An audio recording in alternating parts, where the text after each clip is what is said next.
All right. Hello, warriors of democracy, my young scholars. This is going to be part 2 of our video guide to federalism.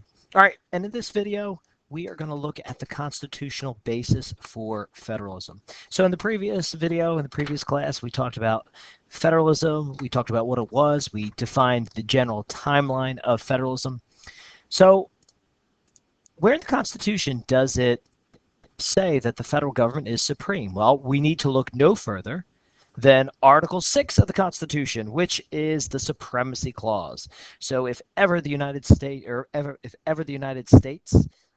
government has a law that conflicts with a state law, the federal law is always going to be supreme. But additionally, that law has to be challenged in court. So right now we're talking, there's a lot of federal and state inconsistencies among with marijuana. So I'm willing to bet in the next 5 to 7 years, maybe even sooner, we'll see some issues on that. So Article 6 of the Constitution gives the United States Constitution, the laws of Congress, and federal treaties authority over the states. Additionally, and this is truly the beauty of our government and the Constitution, is that although the national government is supreme, it can't usurp state powers. And what does that mean? Usurp means, and if you remember, that's a great word from the Declaration of Independence. Usurp means take state powers away, and that's reserved in the 10th Amendment. So it's masterfully what these founding fathers came up with in Philadelphia. They came up with a constitution where the federal government is supreme, yet they can't take power away from individual states. I mean, that's a masterpiece, and that's also important to understand, especially when we're dealing with different state laws and state regulations. So this graphic, if you can fit it in to the box labeled distribution of government powers, try to do so. If not, we'll try and go over this in class in greater form. So governments have different powers. And there are national powers, there's state powers, and then there's something called concurrent powers. And the concurrent powers is just a fancy way of saying it's shared money. So, for example, a lot of the stuff you guys already know, but let's recap. So, national powers include the power to coin money. Okay, the federal government coins money, the state does not. Okay, the United States, we speak with one voice when it comes to foreign policies. The states do not. Okay, how we regulate commerce with foreign nations and amongst the states. That's a big one. Regulating commerce is going to be a tremendous power that Congress uses, especially in the 20th century. Okay, providing for an army and navy, conducting and declaring war, a national court system, making laws necessary and proper to enforce and carry out the laws. Those are all national powers. Those are powers that only the federal government has. States can't raise a military. States may have a state militia, and that militia can be federalized, and we'll talk a little bit about that in class, but states can't raise their own army. The state of New Jersey can't go to war with another country. Can't happen. When we were attacked on 9/11, the state of New York didn't wage war against Al-Qaeda. The United States did. Now, state powers include the set time, place, and manner of elections. This, especially after this past election cycle, is going to be incredibly important. Because right now, each state has their own set of regulations when you can register. Some states have same-day registration. Some states have early voting. Some states, for example, Florida, the Florida deadline to certify a winner is the Thursday following the election. For California, it's a month following the election. So a candidate could have a better chance in a different state. But again, the 10th Amendment allows states to make their own elections and set their own policies. Okay? Ratifying amendments to the federal Constitution is a state power. The national government can't ratify its own amendment. The states must do that. Okay? Public safety and health. That's a state power. Any powers that aren't delegated to the Constitution or prohibited. Okay? They can establish local governments and regulate commerce within the state. So those are all state powers. Then take a look at what's called the concurrent powers. And these are powers that both the state and federal government have. So for example, both states tax. Those of you that work, you will notice your paycheck. You have a federal income tax and you pay state taxes.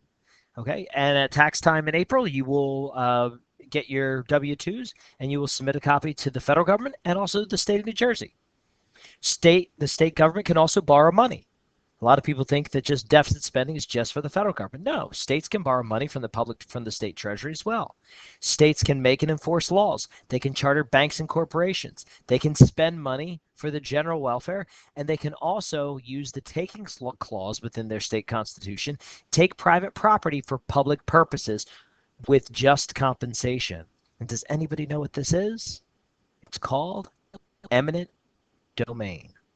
So yeah, for example, my great-grandparents who lived in Pleasantville in the 1920s, their house was claimed by the government for eminent domain so they could build a road through it. And that road ended up being the New Jersey Express or the Atlantic City Expressway. So as long as there's just compensation given, the state government can take land. All right, so that's an example of how power is divided and how power is shared within the state and federal system. All right, so how did the federal government establish national supremacy? That's an important question because it didn't happen overnight. Well, we have what are called implied and enumerated powers. And this is going to be one of the most important Supreme Court cases. Well, they're all, as we know, important, but this is definitely going to be on the AP exam. McCulloch versus Maryland in 1819. So as you're writing this down in your notes, even if you didn't know anything about McCulloch v. Maryland yet, you should know, okay, McCulloch v. Maryland, it's 1819. It falls into the earlier days of federalism. So most likely Congress, the Supreme Court, and President are going to be looking at what is enumerated. Also, it's important to look at who is on the federal court during this time. And if we remember anything from U.S. history, it's this. It's that who sits on the Supreme Court in 1819? It's none other than the hero of federalism, John Marshall. This is important to understand because if you don't remember the nuts and bolts of every case, if you can try and figure out which court it is, that may help you in solving a question that you may not understand. So John Marshall is a Federalist, so most likely he's going to favor an increase in federal power. You also have an increase in power with the Commerce Clause and Gibbons v. Ogden in 1824. And again, this is going to be another case that we're going to go over more in depth in class, which is why I'm giving you guys the notes online. That way we can really dive into the rich content of both of these Supreme Court cases. The Civil War from 1861 to 1865. All right, Abraham Lincoln said that the states don't have the right to leave the Union. He did not recognize the southern states as a separate country. They were states that were in rebellion, and President Lincoln raised the army to quell the rebellion. And then, of course, the struggle for racial equality, Brown versus Board of Education in 1954. We're going to talk about that Supreme Court case as well in this chapter and in our next unit dealing with civil rights and civil liberties. Because Brown v. Board of Education was decided in 1954 that said that desegregating schools, that the principle of separate but equal, is unconstitutional. And then in a follow-up case, what's known as Brown 2, the following year, it was decided that schools should desegregate with what's known as all deliberate speed. Well, all deliberate speed may mean different things to different states, but it took Dwight D. Eisenhower, it took presidential action under John Kennedy to nationalize the federal guards in certain states, and we'll talk about this in great depth in class, but it took the actions of these executives to go in and actually enforce the court law and enforce national supremacy that we're going to desegregate these schools. All right. So now on to the third page, states' obligations to one another. So what obligations does each state have to one another? And that's something that, again, it falls within the federal system. So there's something called the full faith and credit clause. And we talked a little bit about this, especially when dealing with marriage, for example. You know, each state has to recognize official documents and judgments rendered by other states. And this is found in Article 4, Section 1 of the Constitution. All right. There's also the Privileges and Immunities Clause.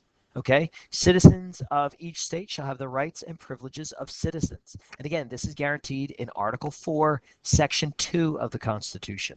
And this is, again, things we went over in the previous chapter, but now we see it played out. And then we also have the idea of extradition, where, if you break the law in New Jersey, if you commit a murder in New Jersey, you cannot flee another state.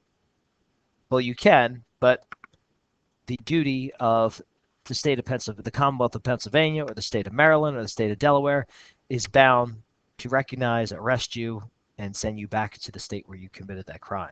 You can't just commit a crime in one state and then run to another. All right, if you feel that I went too fast or you need me to go back and explain another concept of federalism, you can play this video again. You can post a question to me on Google Classroom, or if not, you can go on to the next video where I will discuss different types of federalism.